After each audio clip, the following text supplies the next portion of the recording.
So we're off today to meet Caroline Wilson, who in December 2018, along with 2 other women, rowed across the Atlantic as part of the Talisker Whisky Atlantic Challenge. The team was called Status Row, and the 3 women, the second ever trio of women to ever do it, and I can't wait to catch up with her, hear all about the row, and just find out what she's up to now.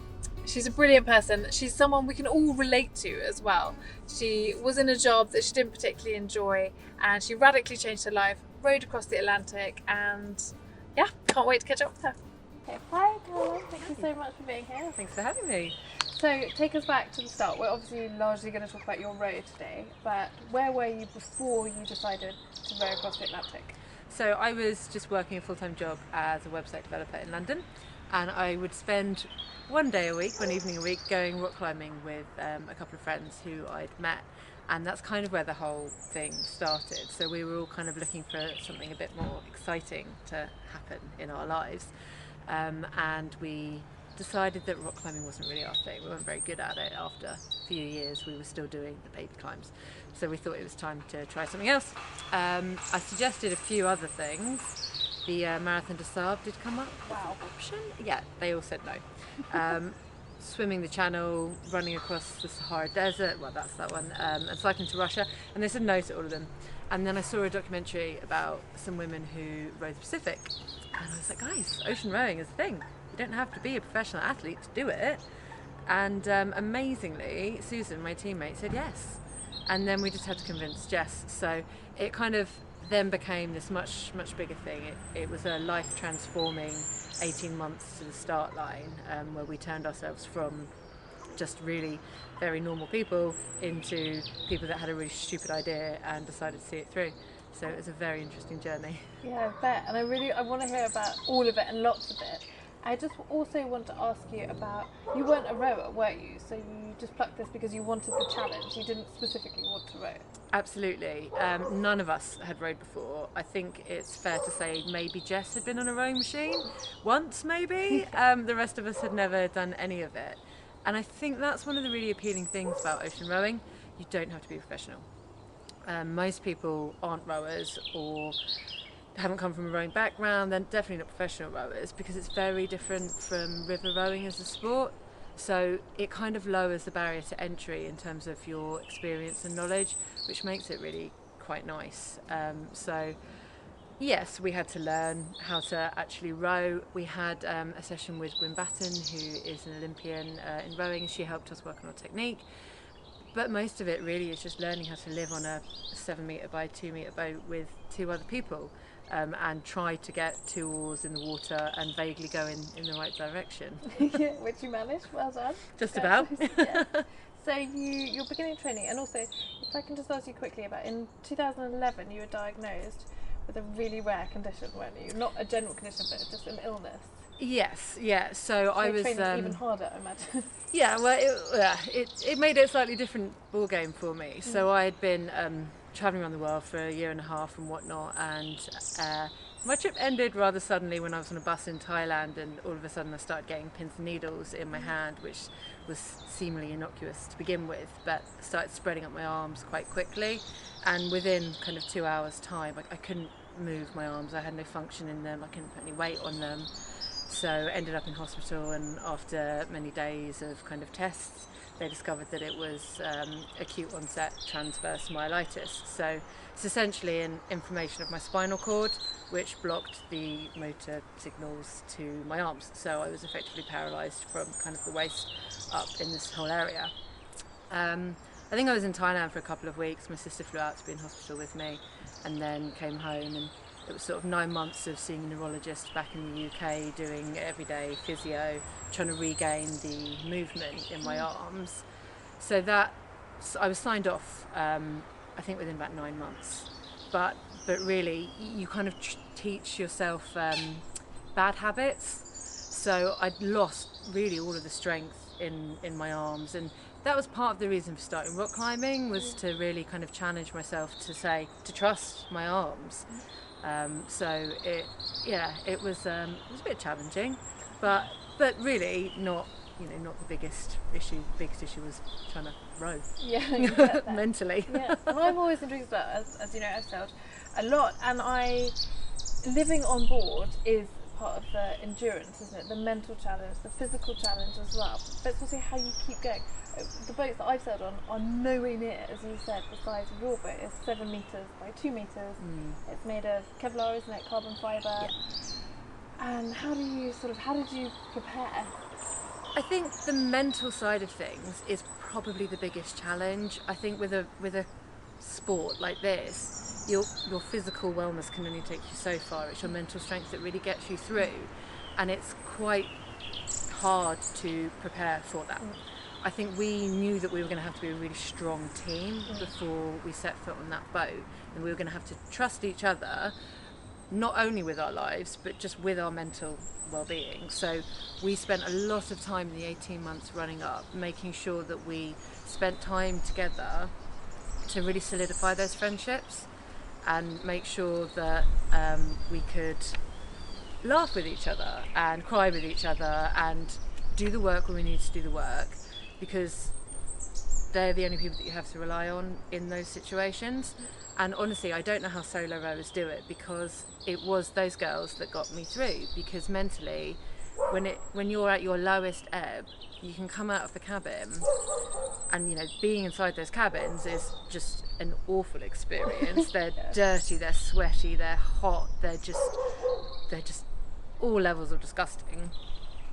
To come out of that little bubble and then to say, girls, I'm having a really bad day, and them to pick you back up again, like, that's what got me through, that's what got us through. And yeah, I trust and love those girls more than anything. Incredible self-awareness as well, to be able to say, I'm having a really bad time today, help. Basically asking for help. How did you test this out of interest, your friendships in the lead up? You just throw buckets of water over each other, punch each other in the face, and then scrape barnacles off rocks, did you? There was an occasion where they chucked a bucket of water at me, but that was because we were testing our waterproof kit. But I think it just, everything in the run-up was really stressful, trying to balance doing everything on top of a full-time job.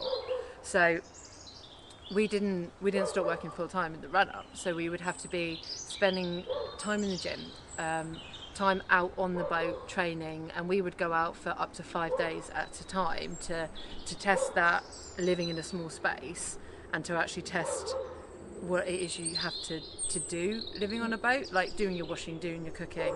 If you're out for 5 days, you can't say, oh, we'll just do it when we get back to shore. So you've kind of got to test that being with other people as well. But nothing can really replicate being at sea. But you know, we would try and do whatever we could as best we could in the time that we had. But it was just a really, really stressful 18 months, because you've got no time, and you've got to perform at work. That's the thing as well. Like, you can't let your work drop. But when it comes to running events, organising events, doing social media,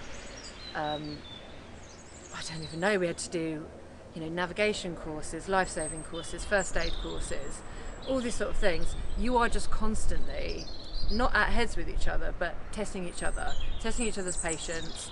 And that's when you kind of learn, right, these are the sort of situations that this person doesn't like, and this is how we can bring them back out. So it really is just kind of pushing each other's buttons and seeing how you can fix things, as it were, along the way. But as you've touched upon, like, the magnitude and the length of the campaign of doing one of these things, you don't decide overnight. So you signed up in 2017? Gosh, yes, it must have been. Must have been. I was thinking, I was doing the timeline. You must have signed up in 2017, started your campaign for 18 months. As you said, you're training, you're working, you're living and breathing, you're asking for money, and you're leaving in December 2018. It's a long time to be campaigning for something. At that stage, you don't know whether you have the strength and agility to actually even do it. And it's interesting, actually, because even if you have the strength and agility, if you don't have the money, you don't go. So you spend these 18 months campaigning to raise the money, and you know, we're talking around £100,000 to take part in a race like this, which is why you need the sponsorship and why you're looking for donations, you know, on top of the charity aspect of it. You might not start. If you don't have the money, you can have everything else, but you're not getting to that start line. So it's a weird race. It's not like you sign up and you know you're going, as long as you can get fit. It's like you sign up and you work your backside off so that you can get to that start line. But we knew that it was going to be tough. And so when we decided that we wanted to do it, we said to each other, right, everybody's got a month to go away, think about it, tell their family, tell their friends, and then come back. And if you still want to do this, we're signing up. But, you know, we're not going to sign up and put a half-hearted effort into it. You know, you've got to be prepared for these next 18 months for it to be tough, for it to be really, really hard. So we came at it knowing that it was going to be life-changing, but knowing that we wanted it. And there's something in that, knowing that it's not just you that really wants it, your teammates all really want it and are prepared to put in the sacrifice as well. So that's how we kind of took that part on. It's hugely impressive. Every time I talk to you, I get more and more impressed. So it's a long campaign. You've raised the money. You're getting to the start line.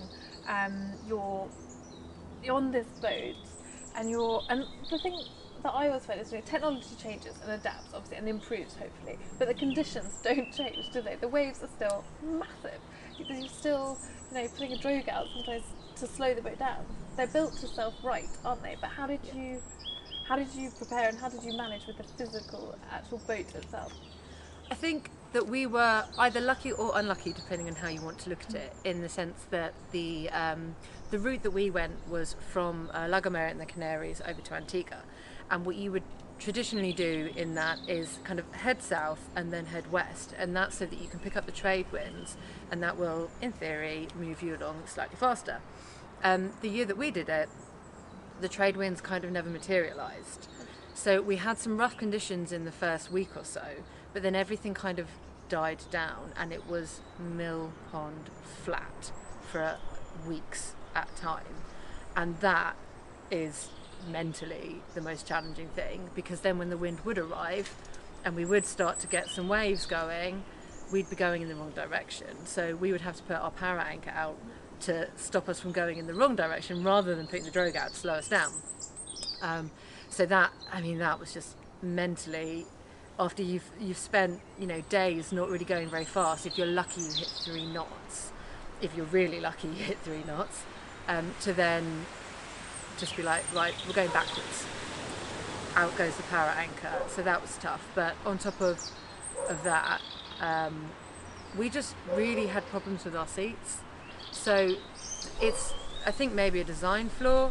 You have an axle and a wheel fused on, but unfortunately the wheels kind of came loose. So it would be a case of every time one wheel came loose, you try and tape it to fill the hole. It was an ongoing problem. It was never fixed, and we rolled into Antigua with no working wheels, and the seats wouldn't even move at that point. So that was another mental battle, because you just don't know if you're going to make it. We kept saying, like, is this going to be the thing that kills our row? We're going to have to get rescued because our seats don't move and we can't row. Obviously that didn't happen, but it's just one of those things that you don't expect that to be such a big problem. And you're constantly trying to problem solve, like, what can we do to fix these seats? Like, we even tried sticking chewing gum in to try and fill the hole. Didn't work, no. But we tried. We tried all sorts of super glue and epoxy glue and everything, and just nothing would hold these wheels back onto their axles. So that was more tough. But I think that's the thing. Like, some years, some people that row, they have the massive waves and they have lots of capsizes, and we didn't have that. But we had a much tougher mental battle than I think a lot of other people might have. So everybody's row's different, and it's what kept our row interesting. Yeah, definitely. That's what, like, as you say, when you're halfway across, you can't really say, nah, I'm going back. Yeah, I've had enough. Because there is a support boat, isn't there, for Talisker? Is there a support boat if something were to go horrendously wrong? So, as part of the Talisker Whisky Atlantic Challenge, they have 2 sailing vessels. So that's what I mean. Yeah. They have 2 sailing vessels, and they essentially sail between the fleets, take photos, check in on you, make sure that everybody's doing okay. It's nice to see another human face, when you're out there and you don't see anybody else. But they won't necessarily be the first ones to get to you in the event of a crisis. So if you were to capsize and the boat didn't self-right, or if you were to have a big electrical problem or something that meant that you had to get off the boat, it'd be a mayday call, and then it'd be standard procedure. So you're more likely to be picked up by a container ship than you are by one of their boats, because they could be kind of 48 plus hours away from you. So, you know, we went in knowing that, but it was nice to see a familiar face in the middle of the ocean, I have to say. Yeah, I thought it was a support boat, so I was like, maybe I will row an ocean, maybe I will row the Atlantic. Now I'm like, no, well, I mean, it's unsupported, so Yeah. you know, you can't take anything from anybody else, and you're out there on your own. And one of the nice things about doing it in the race is that they have a very strict set of requirements, but it means that you are set up to be self-sufficient, and if anything goes wrong, you know that you're giving yourselves the best chance to get out of that situation. So I think in our race there was one team that were rescued, and they were picked up by the support boat because it wasn't a mayday call. It was, I can't even remember what it was due to, but it meant that the support vessel did have time to get to them. So it's nice to know that you've got that there, I have to say. I don't think I would want to do it without it. No. Can I read you a couple of your diary entries, which I thought were great? Oh gosh. Just to make sure people are fully aware of what it's like, or make them as aware as possible, to set the scene. One is from the 21st of December, so this is day 10, it said, getting pulled west but trying to head south, choppy AF, frustrating on the oars, not making much progress but getting very wet. Cold, rehydrated food is getting so bad it's tough to eat, but too rough to cook. Had to put out a drogue last night, cabin is wet, dripping, stinking, absolutely disgusting. That painted such a good picture for someone who's been at sea, been offshore, but not in the size, such a small cooped up vessel that you were in, stuck in. And just, I can imagine the cold food. And It was, That's day 10. How many days? Oh my gosh, 61 days it took us, yeah. And we did eventually start warm rehydrating our meals, but the first couple of weeks were quite choppy, and because for us, so we had a jet boil, which is essentially a Bunsen burner that you put a water vessel on top. So it's the most dangerous thing on the boat. You know, if you drop that and you haven't got the lid on, that's a bare naked flame that could go anywhere. So we were a bit nervous of it in the big seas. So yeah, we just decided to cold rehydrate all of our food. And it's awful. It just has no flavour when it's cold rehydrated. So that was quite an unpleasant experience. And also you're getting used to the seas being rough, so we were lucky we didn't have much seasickness, but it wasn't pleasant eating in those kind of conditions. And we put up a reflective surface inside the cabin, because when the sun comes up, obviously we're heading west, so we've got the sun directly on the main cabin throughout the day, and that just heats it up, which it's like a sweat pool. It's like going into a sauna that hasn't been cleaned for 2 months. So it's very unpleasant. And we had this reflective surface up, and we'd stuck it on with, you know, those plastic suction cups. But when you're in the cabin at night, because obviously the doors are airtight, so the air's not getting out, and you've just got this condensation that's building up. So it's literally dripping from the walls, and all these things just popped off. So it's nothing would stick anywhere, and it was just a very, very unpleasant environment to be in. And when you were in the cabin, you wanted to be on the oars. When you were on the oars, you wanted to be in the cabin.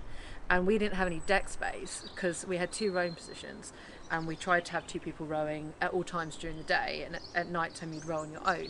So the only time there was deck space was at night time. So I would occasionally go and just sleep out on deck, because you know, you didn't mind getting a few waves crash over you. It was more pleasant than being in that cabin. So I would, the cabins were by far the worst part of being on that boat. I bet. It's just, and as you say, you're constantly, there's no off time, is there? You're sleeping maybe 1.5 hours max at a time, then rowing 2 hours. Yeah, so we took a long time working out any kind of shift pattern that would work for us, because doing it with an odd number makes it a bit more challenging. Most teams that have an even number do 2 hours rowing, 2 hours of resting, and kind of alternate like that, but you can't do that with 3.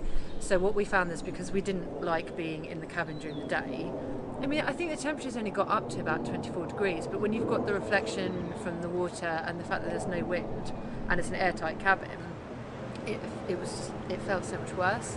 So we would row for 2 hours and then have 1 hour break during the day, but then at night time we'd row for 2 hours on your own. And it worked that we had one block of 4 hours where you could actually rest, and then you'd get like 2 hours break, and then other than that you'd only get 1 hour breaks. So it's 24/7 non-stop, exhausting. The sleep deprivation, I mean, I like my sleep. Yeah. That I like 10 hours is what I like as a good amount of sleep. So for me, it was probably the thing I was the most worried about going in, was how I was going to deal with sleep deprivation, and I wouldn't choose to do that again. No, I bet not. I was just thinking as well about, in terms of like rubbish, because I know you're very passionate about plastics, and we'll get onto that shortly. What do you do? Like, once you've finished your dehydrated food, your wrapper, do you just compress it? I know when I've been on a boat, we store bin bags in a specific place on the boat. There's not a lot of room on your boat. No, there's not. And we did have a designated bin hatch. Okay. So you'd finish your meal and you would wash it out, roll it up to try and save space, and then pop it in the bin hatch, as it were. But we had a lot of snacks. We didn't actually eat a huge amount of dehydrated meals. We'd probably only have one a day, and then it was snacks and meal replacement shakes. So that also helped cut down on some of the waste that we had. And we did speak with so we had a lot of food from a company called Tent Meals, and one of the nice things about them was that it was a very small amount of packaging, so you couldn't hydrate the meal within the package itself. You had to put it into another vessel to heat it up, but it just meant that there was so much less packaging we didn't have to worry about, and just unnecessary waste. Yeah, it's good. It's important. I won't ask you about the bathroom, because I know the answer is going to be bucket and chuck it. It's always bucket and chuck it. Whenever I ask, no matter the size of the boat, it's always bucket and chuck it. It doesn't seem to be a bad solution. Best bit and worst bit? I think my proudest moment is the day we launched the boat, because that was something that you'd always had in the back of your mind, will we get there? So getting that boat in the water, I can't even begin to describe how amazing that was for me and for the team. But then when we were actually out at sea, I think it's just the wildlife. That we had a pod of dolphins come and visit us in the middle of the night, and I was rowing on my own, and I just heard this noise, and it scared the living daylights out of me. It was like somebody with asthma had sat on my shoulder, was breathing in my ear, and then these dolphins just started jumping out of the water, and so I woke the girls up, and they're like, "Why are you waking me up? It's the middle of the night, I'm sleeping." I was like, "There's dolphins."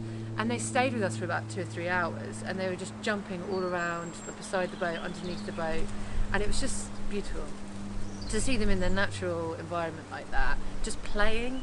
It was just wonderful. Just loved it. Really enjoyed that night. And I don't know about worst moment. I don't think there's any like particularly specifically bad moments. It was just the unpleasantness of a lot of it. There was one day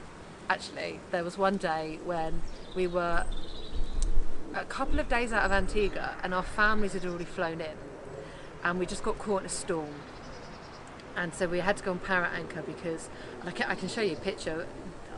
We were doing this, we were just going round and round in circles, and we got the call from the duty officers from the race, and they said, "It's going to take you another couple of days, and you're being pushed too far north. There's a chance you might have to be towed in, and then you'll be disqualified from the race." And it was just all like, are we going to make it? Even if we make it, are we going to finish the race? And some of our families was like saying, we might have to fly out. So it's, are we even going to make it in and see our families? And Jess and I just sat out on deck in the pouring rain in our wet weather gear, eating hobnobs dipped in peanut butter. And like, that was just the reality of it. And we didn't speak to each other. It was just that silence of, this is just rubbish. I want this to end now, and that was pretty low moment. Pretty low. God, it's like being punched in the stomach Yeah. for 2 months, and just wanting Yeah. something so much. Yeah. And it's tantalisingly close, and then you're told that it might be taken away from you, but it didn't happen. It didn't. Status row got there. I'm so happy. I'm going to ask you a couple of quick fire questions, if that's okay. Yes. 10 questions, and then I want to hear what you're doing now, what you're up to next, and like how people can follow you, follow everything Caroline Wilson's doing. She's hugely impressive. So, did I tell you much about these questions? from a French sort of novelist back in the late 19th century. Okay. He devised 35 questions that he thought would reveal an individual's true nature if they gosh. asked them, but they're not 35. Oh, no. That's the good news. I've taken up enough of your time. So I've done a Psychoanalyse top me. 10. Simone's top 10 I love it. of Michel Proust's abridged questionnaire. So, number 1, what is your idea of perfect happiness? Oh my gosh. Sorry. These quick fire, oh my god. Being with friends and family and smiling and laughing. Just, Amazing. yeah. I like it. Greatest fear? Spiders. Yes.